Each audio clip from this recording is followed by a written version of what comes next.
Bonjour à tous et bienvenue sur cette nouvelle vidéo de la chaîne YouTube AlgoLife BTC, chaîne YouTube dédiée à la thématique crypto. Vidéo un petit peu spéciale aujourd'hui, première du genre sur la chaîne YouTube puisqu'elle vise à apporter ma critique, je précise constructive, en réponse à ce que un de mes confrères sur YouTube a publié récemment, à savoir aujourd'hui aux alentours de midi. Une vidéo donc dans laquelle il avance une théorie au sujet d'un potentiel prix, point bas, du bear market que nous envisageons donc tous les deux. C'est un point commun que nous avons donc ensemble, c'est que nous considérons donc tous les deux que nous sommes rentrés en bear market, même si donc de son côté, il ne le dit pas explicitement. Donc je souhaite vraiment, avant de présenter la vidéo, de vous montrer quelle chaîne YouTube je m'apprête donc, et quelle vidéo je m'apprête donc à analyser. C'est bien entendu une analyse et pas donc une attaque. Voilà tout. Donc mon travail ici ne va pas être de discréditer le travail proposé par cette chaîne YouTube et le YouTubeur en question. Au-delà de ça, moi je souhaite participer à la réflexion, je souhaite apporter ma pierre à l'édifice, au débat, au sujet du débat, puisque en consultant aujourd'hui la vidéo, étant donné que je suis abonné à cette chaîne YouTube, en consultant la vidéo, eh bien, j'ai manifesté un désaccord. Voilà, il y a une partie de la vidéo où je suis d'accord, et une seconde partie de la vidéo où je ne suis pas d'accord, et quoi de mieux que donc profiter de ce désaccord pour initier un débat, un échange, une analyse de cette vidéo pour vous faire savoir en quoi moi je ne suis pas d'accord, puisque cette chaîne YouTube comptabilise environ 35 000 personnes et que la vidéo en question comptabilise en moins de 8 heures, donc 10 000 vues. Donc je ne fais pas durer plus le suspense. Comme vous le voyez voir, on vient d'actualiser la page, elle est à plus de 13 000 vues en 10 heures. Donc sans surprise, c'est Cryptost de Academy, avec donc Vincent Gann aux manettes en tant que présentateur, analyste, trader de la chaîne YouTube. Donc je souhaite le rappeler, je recommence vraiment mon élan fraternel vis-à-vis de cette chaîne YouTube là dont je suis abonné, d'accord. Mon travail ici ne va donc pas être de discréditer le travail proposé par Vincent et son équipe de Cryptost. Ils sont, au-delà d'être youtubeurs, des formateurs, c'est donc une académie. Ils sont également médias, ils gèrent un site internet dans lequel ils relaient les informations. Donc et en plus de ça, ils sont présents sur le sujet sur internet depuis donc bien plus longtemps que moi. Je ne suis pas du tout en position de venir les discréditer, mais compte tenu du fait que je suis donc à partir de ces 2 derniers jours, créateur de contenu sur YouTube, je suis donc éligible à ma manière de venir donc rebondir, et je trouve ça intéressant pour entamer une démarche de réflexion, entamer une démarche de projection, de le pour et le contre, et d'apporter donc mon avis à ce que donc cette chaîne YouTube publie, ce que Vincent Gann donc avance comme idée, compte tenu donc du nombre d'abonnés et aussi du nombre de vues qui cumule en moins de 10 heures. C'est quand même énorme. Donc c'est vrai que voilà, je me dis, j'ai quand même un devoir aussi de venir en réponse à ce que Vincent dit. Et dès le moment où je ne suis pas d'accord, à faire savoir que je ne suis pas d'accord, à le stipuler et à le justifier par-dessus tout. Donc c'est une critique constructive. Donc mon travail va être d'apporter ma pierre, donc comme je l'ai dit, à l'édifice, qui se constitue donc le débat analyse du Bitcoin, et donc de nuancer certains arguments avancés par Vincent, des arguments donc qu'il utilise afin d'étayer ces différentes théories, en l'occurrence une théorie portée sur le point bas potentiel du bear market. Ok, donc point bas que Vincent prévoit aux alentours des 70 000 $, expliqué par 3 arguments majoritaires, 3-4 arguments majoritaires, que nous allons donc décortiquer au cours de cette vidéo. Suite après quoi, j'apporterai moi-même ma propre estimation, ma propre théorie, étayée par mes propres arguments, visant à répondre donc à ce que aujourd'hui Vincent nous a proposé comme théorie de prix final suite au bear market, à la chute que nous avons donc entamée de notre point de vue à tous les deux depuis octobre dernier. Je suis totalement conscient que cette théorie est donc une théorie préliminaire, une théorie qui est donc précoce compte tenu de l'avancement du bear market et de la temporalité qui nous éloigne du point de chute final, de l'objectif attendu, et que donc je m'attends à ce que Vincent, à mesure que l'année 2026 s'écoule, fasse évoluer sa théorie dans son sens ou dans le sens inverse, peu importe. En tout cas, je suis conscient du fait que ce qu'il avance aujourd'hui, c'est un point de départ de sa réflexion. Les 70 000 $ ne seront peut-être plus d'actualité au cours de l'été 2026. Ce sera peut-être plus haut, ce sera peut-être plus bas.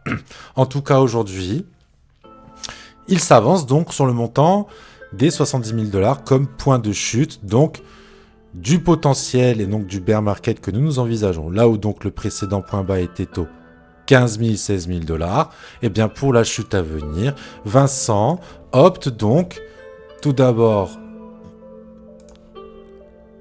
tout comme moi, pour octobre, novembre, septembre 2026, un point bas donc qui s'établirait à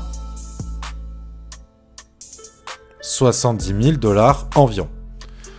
Pourquoi est-ce que Vincent considère que le niveau des 70 000 $ représente un bottom potentiel pour le prix du Bitcoin dans l'avenir à venir? Tout d'abord, il amorce son argument par l'explication de ce que Stratégie, donc l'entreprise Stratégie, nous a proposé donc jusqu'à présent. Je m'explique. MicroStrategy est une entreprise donc, qui produit des logiciels informatiques. Voilà. C'est le plus gros de son activité commerciale. Et au cours de l'année 2020, MicroStrategy a adopté une nouvelle donc, stratégie vis-à-vis de sa trésorerie d'entreprise. Okay, donc elle a opté pour une trésorerie faite en Bitcoin. Voilà, donc c'est ce que vous avez aujourd'hui sous les yeux ici, et ce qui est donc traduit, je l'ai pas. C'est ce que vous avez donc ici sous vos yeux, les différents achats réalisés par MicroStrategy suite à l'amorce de sa stratégie donc de création d'une trésorerie reposant sur Bitcoin, étant donné que MicroStrategy, donc dirigeant donc Michael Saylor, personnage emblématique depuis donc ce tournant de MicroStrategy dans la gestion de sa trésorerie, devenu donc personnage emblématique de l'écosystème crypto vis-à-vis de la stratégie que je qualifie donc d'agressive, notamment sur ce dernier bear market, bull market, excusez-moi, comme vous pouvez le voir suite à ce gros cluster d'achat ici. Donc, MicroStrategy s'est inscrite dans une stratégie de constitution de trésorerie sur la base du Bitcoin, d'accord, qui donc pour lui est un actif qui s'apprécie dans le temps et que donc, en toute logique, une entreprise visant la croissance a tout intérêt à considérer. Donc, au cours de cette stratégie d'achat, MicroStrategy a cumulé aujourd'hui l'équivalent de 649 870 bitcoins depuis donc son tout premier achat en 2020 pour quelques 25-26 000 bitcoins. Pour un total investi de, laissez-moi vous donner, un total investi de, voilà, total cost basis, 48 370 millions de dollars investis, donc pour un achat total de 649 000 BTC, ce qui donne donc un prix moyen lissé, matérialisé par la courbe verte ici, un prix moyen d'achat aux alentours de 74 432 $ et 77 cents. C'est ce que représente cette courbe verte.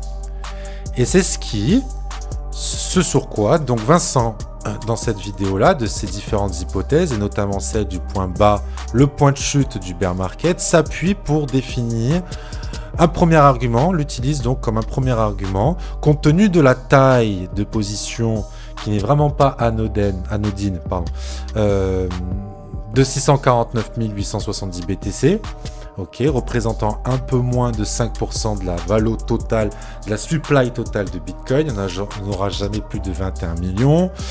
2 millions 1%, 10% pardon, 1 million 5%. Il est à entre 3 et 2,5%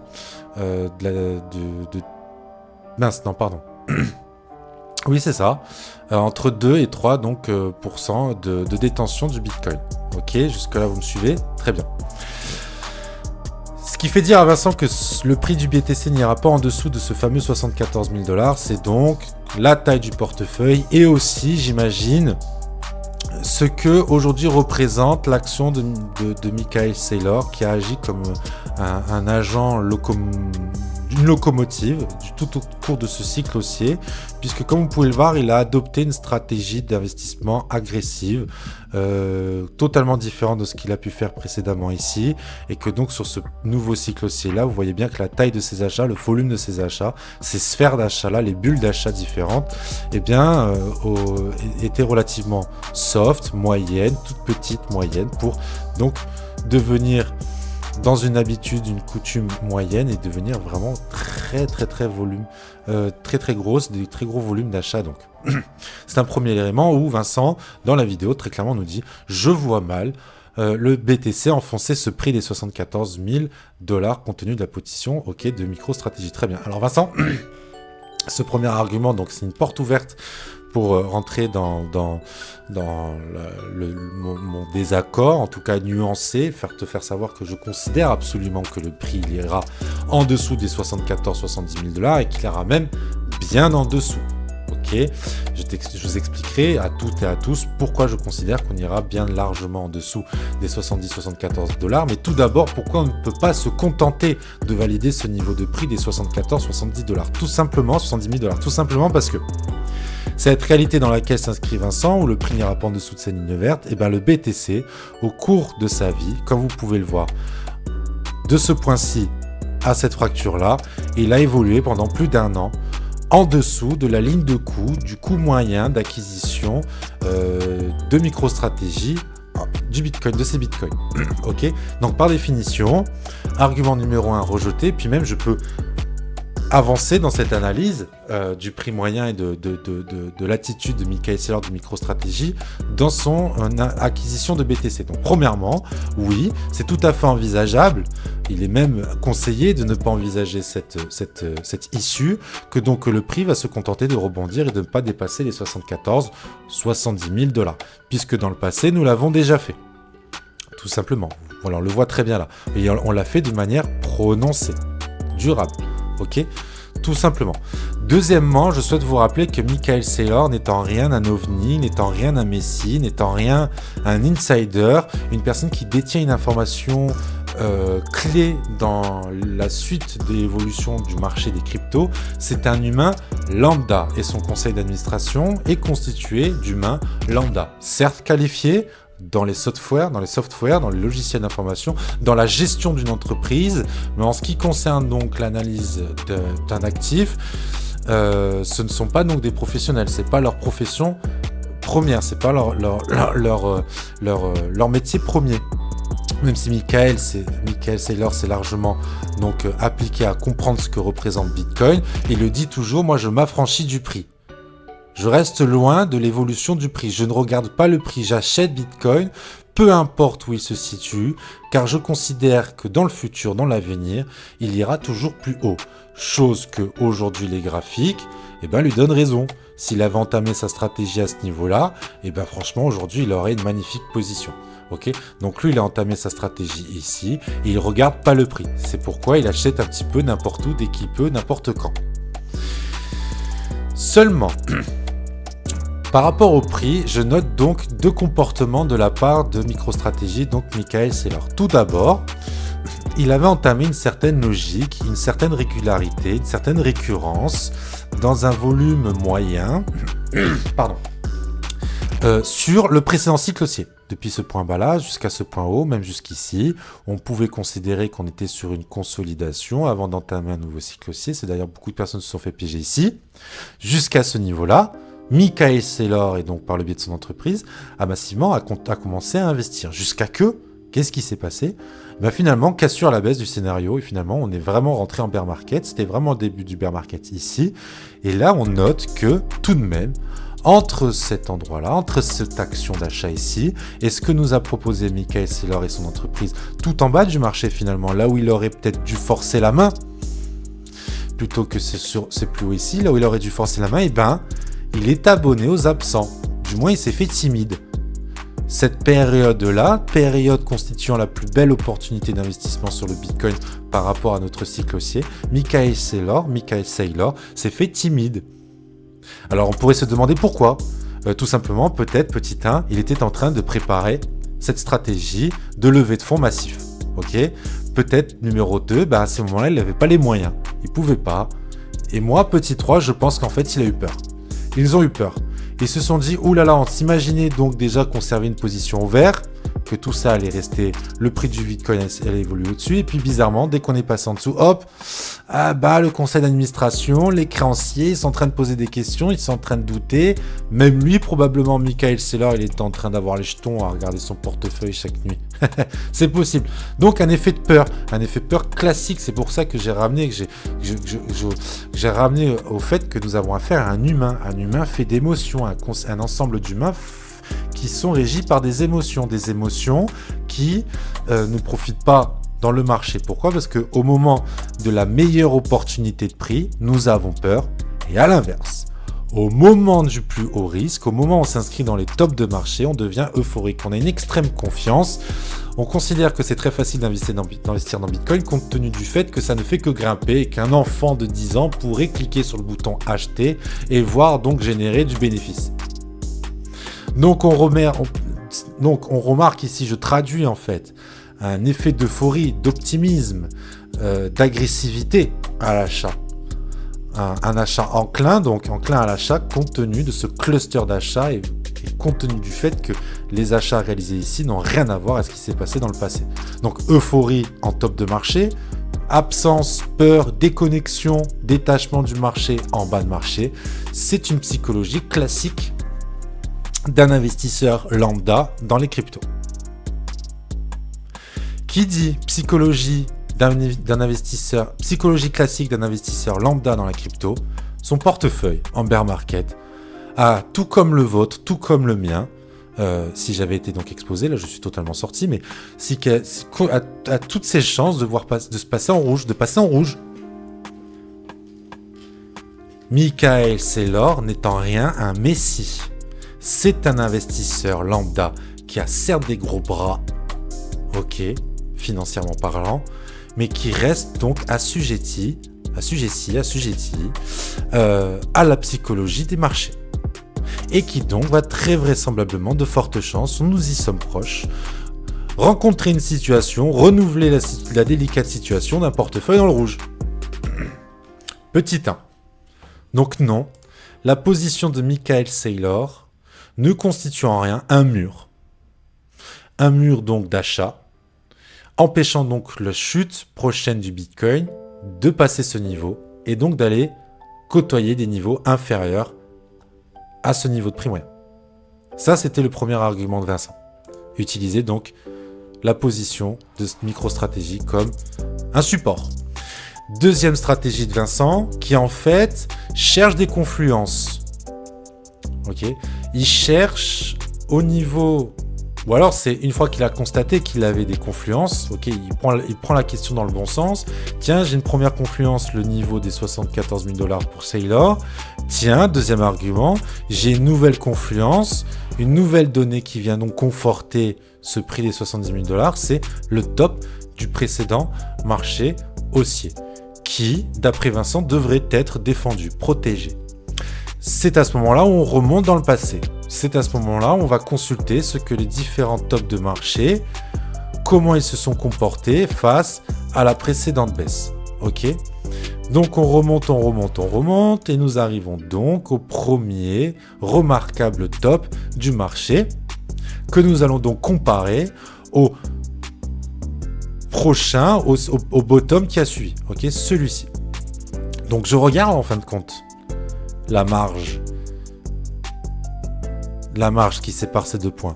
L'objectif ici étant de mesurer la marge de progression, la marge de protection dont a profité ce précédent top. Ce précédent top, vis-à-vis de son niveau ici, a eu une marge de 469-500% de protection vis-à-vis au point bas, ici.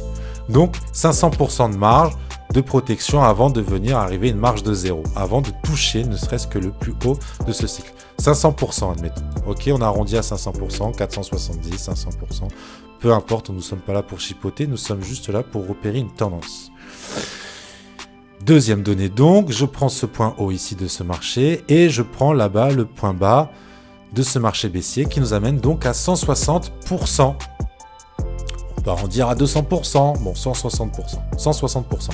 Donc 500% précédemment, 160% sur ce cycle, tiens, on remarque une marge qui a tendance à se réduire. Est-il possible d'atteindre le 0%?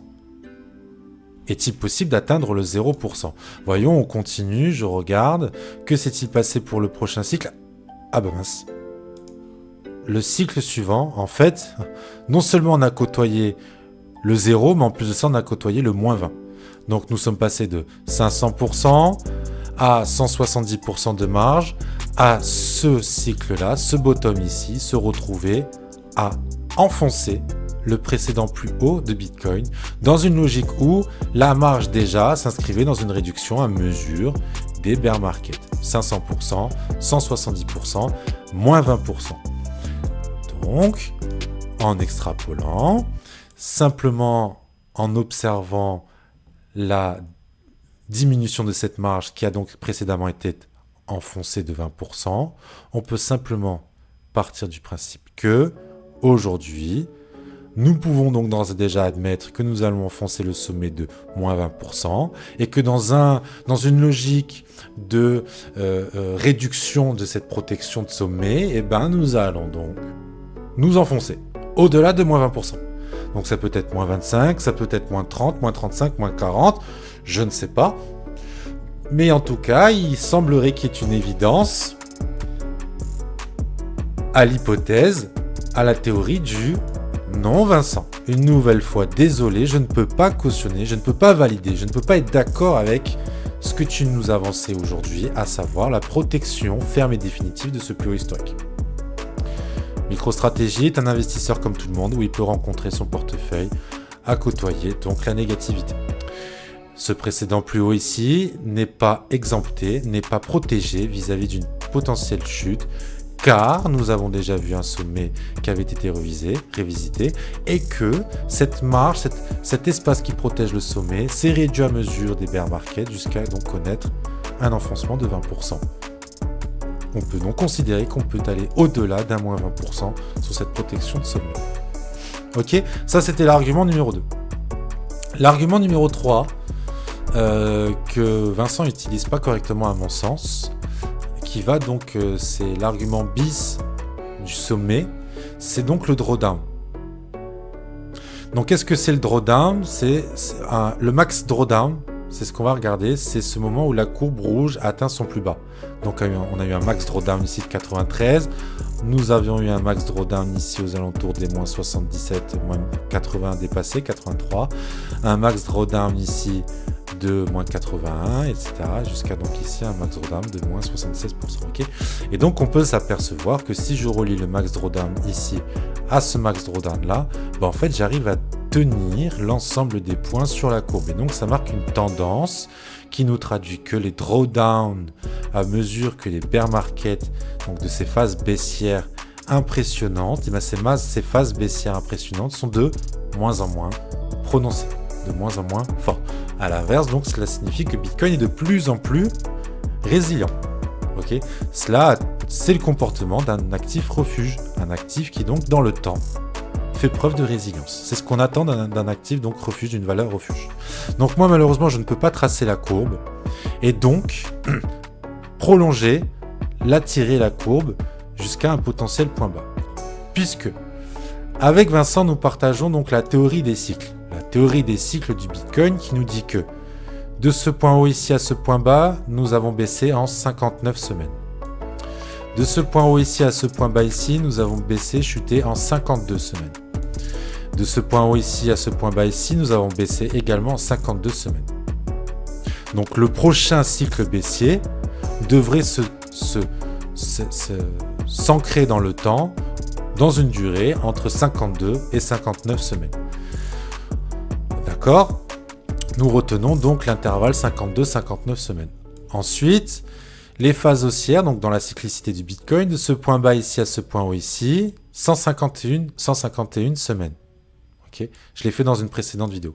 Ce point bas ici à ce point haut ici, 151 semaines. Et aujourd'hui, de ce point bas là, dernier, jusqu'à ce point haut ici, nous avons donc enregistré une hausse sur une durée s'étalant sur 151 semaines. Pile poil. Pile poil. Donc l'intervalle suivant attendu, 52-59 semaines, je le fais avec vous, eh bien ça nous amène, hop, 52 en bas, vous voyez le 5 octobre 2026, 59 en bas, vous voyez le 23 novembre 2026. Et mon trait, il est établi à 54 semaines. Je pourrais peut-être le mettre à 55 semaines. 54 semaines, 55 semaines. En tout cas, donc, fin octobre, début de novembre.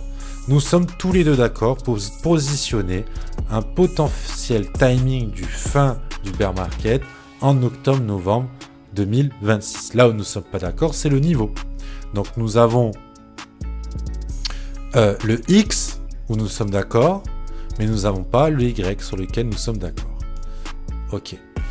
Donc, le drawdown, pour revenir à lui, il nous dit que, voilà, il y a une tendance régressive de la chute des différentes, de l'amplitude des différents bear markets. Ok. On va essayer, compte tenu, donc j'aurais pu, ça aurait été bien que j'ai donc, compte tenu du fait que je connais la date d'octobre, novembre, je suis capable donc de glisser le graphique sur le côté. Je ne peux pas le faire, vous voyez. Je peux que l'agrandir, mince. J'aurais aimé le glisser sur le côté, me positionner, mettre un trait à novembre, octobre, et puis donc, j'aurais aimé pouvoir relier différents points bas et voir ce niveau où la ligne, cette courbe-là de tendance, point bas, point bas, point bas, à quel moment elle allait croiser, me donner le point, à quel moment elle allait croiser, novembre, octobre 2026. Je ne peux pas le faire, mais nous pouvons l'approcher différemment. Puisque c'est drawdown, donc, c'est ni plus ni moins la mesure entre le point haut ici, le point bas ici, 93-94%. Ok, donc je prends mes notes. Drawdown 1 égale moins 94%. Drawdown numéro 2.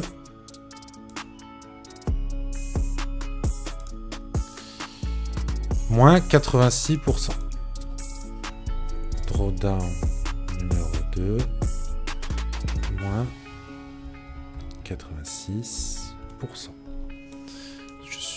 Je poursuis. Drawdown numéro 3.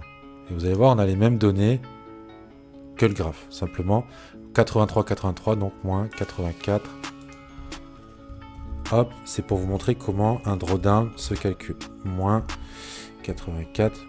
J'aurais très bien pu, ici, pointer là. Qu'est-ce que j'ai comme données? Oh, les fameux 93 que je vous ai donné. Qu'est-ce que j'ai comme données? 94, 93. Ok. Qu'est-ce que j'ai ici comme données? J'arrive pas à voir l'extrême.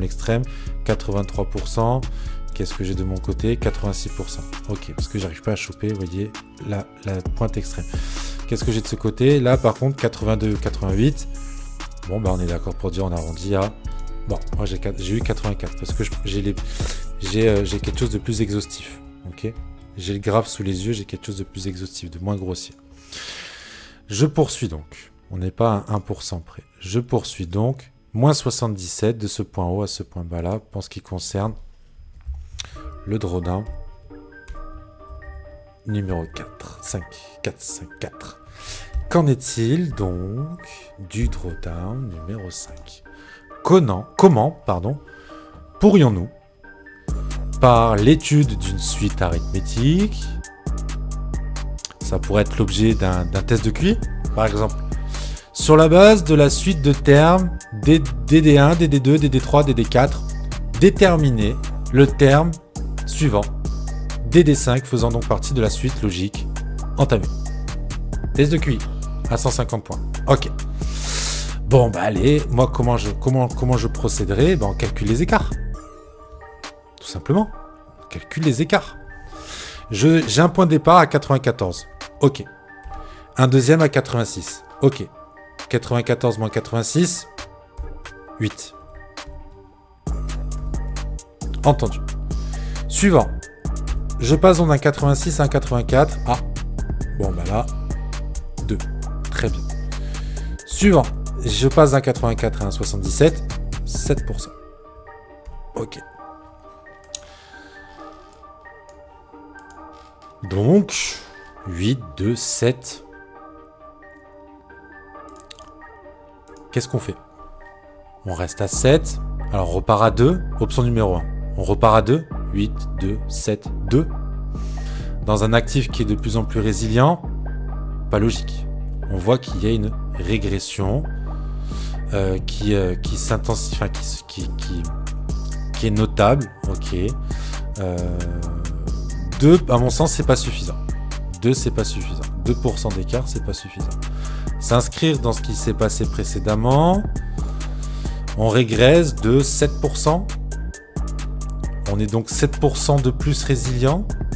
On serait 7% en plus de résilience. Ouais, pourquoi pas. Donc quoi? Ça nous donnerait 70%? Une baisse de 70%? Et on peut se permettre de prendre une marge. De se dire, allez, on imagine qu'il puisse y avoir une progression dans cette résilience qu'à un moment donné, on fasse peut-être quelque chose autour de 10. Donc au final, s'inscrire dans quelque chose qui est plus autour de 67%. Ok? Je pense que ça se tient. Je pense que ça se tient. On peut peut-être rajouter une pichenette, 12%, exceptionnellement, un écart. Allez, nous sommes à 65%. Ok? Si je demande à ChatGPT de donner-moi la suite, ça pourrait être intéressant. Attends. Ça pourrait être intéressant. Faites-le. J'ai pas envie d'ouvrir ChatGPT, etc. à lui demander. Attendez. On va le faire. Ça peut être rigolo. Réseau cette suite logique. Je sais pas si c'est une IA. Je crois que c'est une IA ici.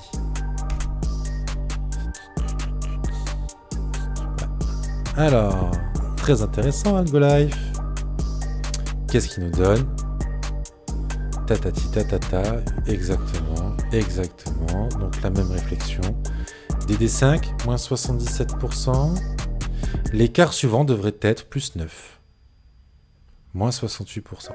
Excellent. Donc voilà, on a l'IA qui nous donne la suite, qui établit la suite logique. Permettez-moi donc, excusez-moi, de la suivre. Moins 68%. Donc avec un coef d'écart de 9%. Voilà. Donc, le drawdown potentiel suivant attendu. Drawdown auquel, pour éviter d'être trop alarmiste, je veux bien donner une marge d'erreur. Nous allons établir donc le score obtenu par l'IA compte tenu de notre étude à 67,92. Pardonnez-moi, 68%, 40 000 $. Allez, je mets un point bas. L'IA, enfin du moins par mon approche quantitative,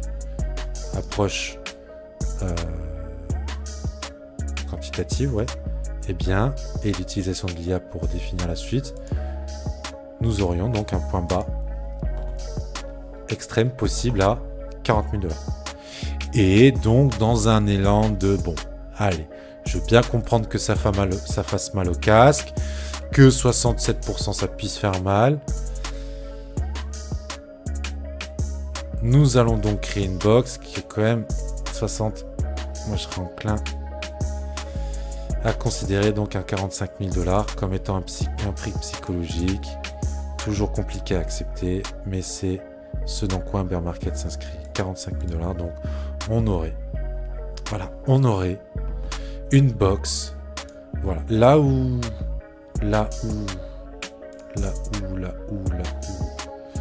hop, en comparaison, Vincent Gann, alias Cryptost, établit sa zone optimale.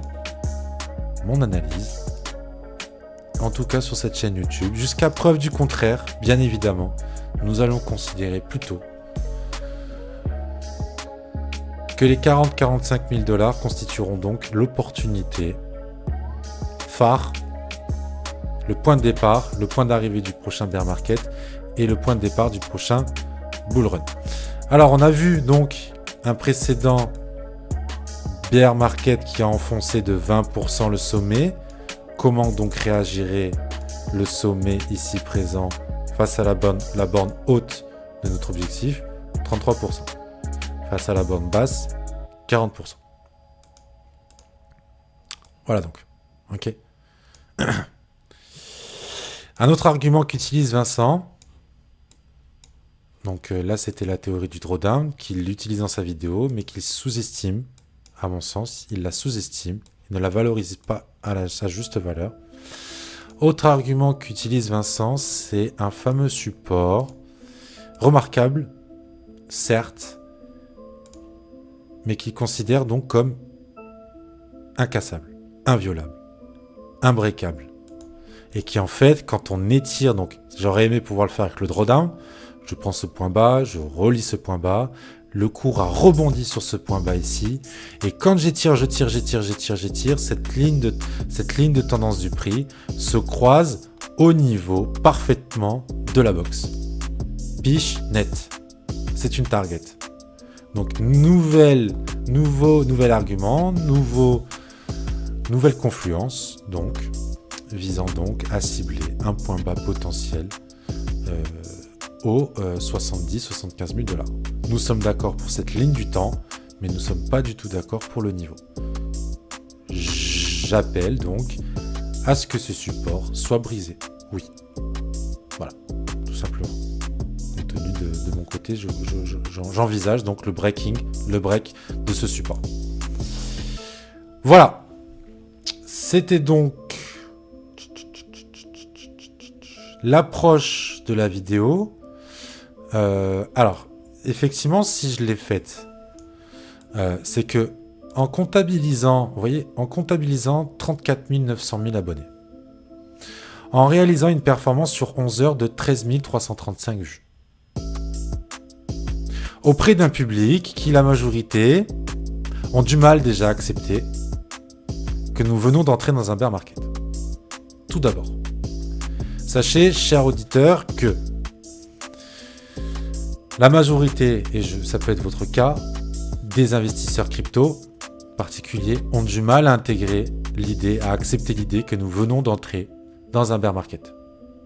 Et que donc, de leur point de vue, ce repli-là, dans la logique que nous avons connue au cours de ce cycle haussier, constitue donc une opportunité en prévision d'une prochaine hausse, d'un prochain retour à la hausse.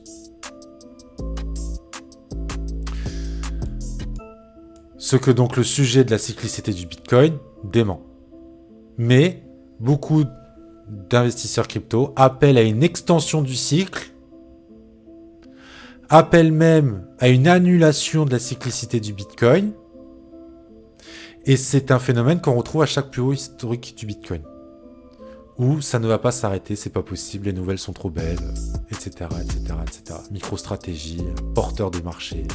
Non, il ne peut pas être dans le rouge. On va rebondir. Donc déjà qu'ils ont du mal à accepter cette réalité-là, que nous rentrons, nous sommes en train de faire un rebond ici. On ne descend pas d'un seul coup comme vous pouvez le voir. On fait des rebonds, on retrace légèrement la baisse, légèrement la baisse. Là c'était brutal, mais vous voyez, on fait un rebond, on baisse, rebond, baisse, rebond, etc. Déjà qu'ils ont du mal à intégrer cela. En plus, le marché va lui donner une raison, le marché va leur donner une raison de croire à un potentiel rebond étant donné qu'on corrige, on fait une respiration, on retrace la hausse.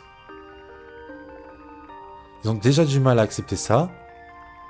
Alors en plus, ce youtubeur que j'apprécie particulièrement vient de leur donner une raison de croire qu'en fait, il vaudrait mieux, de ce qu'on voit, ne pas clôturer une position et rester. Moi, si je suis quelqu'un qui est déjà engagé dans le marché, qui a acheté à ce niveau-là, je connais donc approximativement, disons, une chute donc de aujourd'hui 30%. Et on me dit que là où je doute, moi aujourd'hui, est-ce que ça va monter ou est-ce que je vais me manger encore à moins 60%? En fait, non, mon gourou, compte tenu de mon très bas niveau de connaissance, compte tenu de ma dépendance à ce style de vidéo, à ce personnage, qui représente donc pour beaucoup de ses abonnés un gourou. Okay. Lui, il dira « Je ne suis pas un gourou ». Il fait tout dans ses vidéos pour ne pas représenter, adopter la position du gourou, puisqu'il utilise toujours le conditionnel. Et encore dans cette vidéo, il nous dit « Je vous laisse le choix du temps. Et je vous laisse, je ne vous dirai pas ma position, ça serait trop facile. » Parce que si il découvre sa position, que moi je considère comme bearish, bear market, baissier, ses abonnés vont se convertir en bearish. Mais ça, ils le font avec tout ce qu'il annonce, peu importe ce qu'il dit. Si Vincent Gann nous dit que le Bitcoin va à la Lune, ce sera donc 35 000 personnes potentielles, 13 000 personnes potentielles qui vont considérer donc le Bitcoin va à la Lune. Et donc Vincent Gann nous dit que le Bitcoin n'ira pas plus loin, plus bas que les 74-70 000 $. C'est donc un danger. C'est donc un danger que moi je considère donc grave. Donc je ne condamne pas en fait, mais je dis juste que c'est un danger. C'est extrêmement risqué et c'est grave pour les personnes qui espèrent revoir leur position passer au vert, parce qu'elles se disent quoi? Bon, j'ai connu un moins, je le redis, hein, j'ai connu à un moment donné un moins 30%, un moins 28%, donc ils sont rares les gens rentrés au top, puis on est rentré peut-être ici. Je connais donc un moins 30, moins 28%, et au pire des cas, je peux donc connaître quoi? Un moins 20% supplémentaire. C'est anecdotique dans la crypto, je veux dire, on a combien de fois on a failli se manger des moins 70, moins 80%, je veux dire, c'est anecdotique, moins 20% supplémentaire. Allez, c'est bon. Vincent Gann me dit que le plancher sera 70 000. Eh ben moi, je vais continuer d'acheter, là, 70 000, 80 000. C'est super opportun d'acheter. Sauf qu'il y a un véritable risque, c'est qu'on break ce niveau et qu'on aille véritablement plus bas. Et qu'en fait, ces gens-là se retrouvent avec une position qui continue de chuter de quasiment 50%. Et qui, au final, donc, aura chuté d'environ 65-70%. C'est dramatique. C'est dramatique. Donc, c'est tout l'objet de cette chaîne YouTube. Regardez. Investissement crypto responsable. Pour investisseurs lucides. Lucides face aux différentes analyses, points de vue, théories avancées par les différents intervenants du marché. Chaîne YouTube, donc, qui vise à t'accompagner vers une autonomie et une indépendance, devenir autonome et indépendant de ce que jusqu'à présent tu considères comme des gourous. Voilà. Donc aujourd'hui, je peux être considéré comme gourou. Soyez extrêmement méfiants de ce que vous voyez sur YouTube, de ce que vous voyez sur X, notamment X, la poubelle d'Internet. On aura l'occasion de revenir pourquoi X est considéré comme la poubelle d'Internet. Là où la liberté d'expression est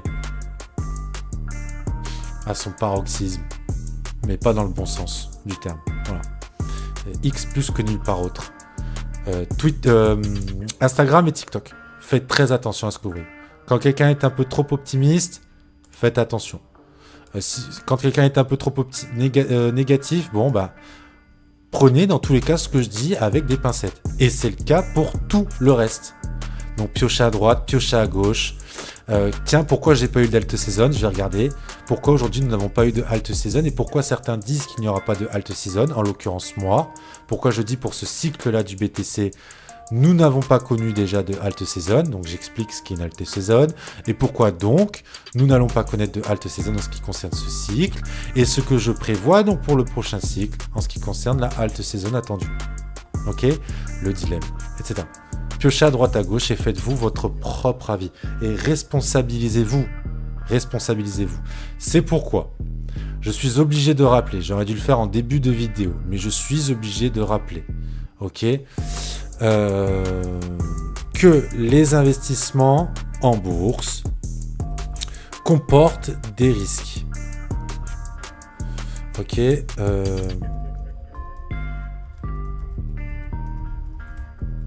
je suis obligé.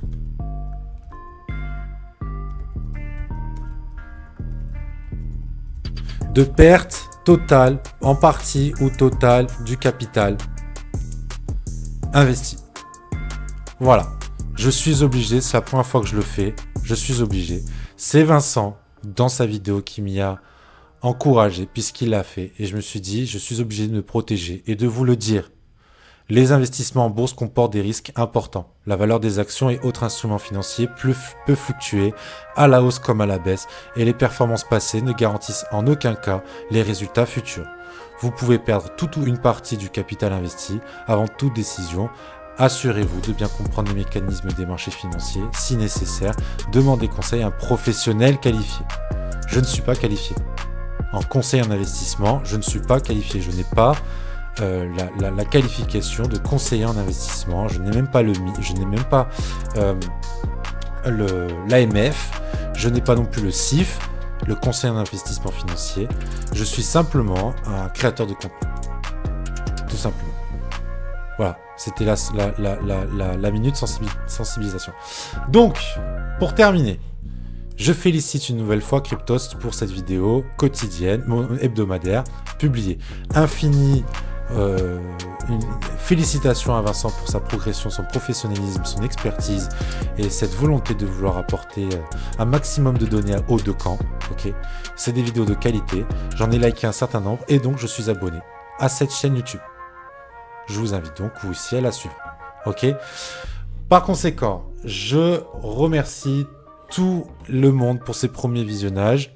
Ok, je remercie les 14 premiers abonnés et il me tarde de rencontrer le premier commentaire au bas d'une de mes vidéos. C'est là-dessus que je vous laisse. Je vous dis à très bientôt.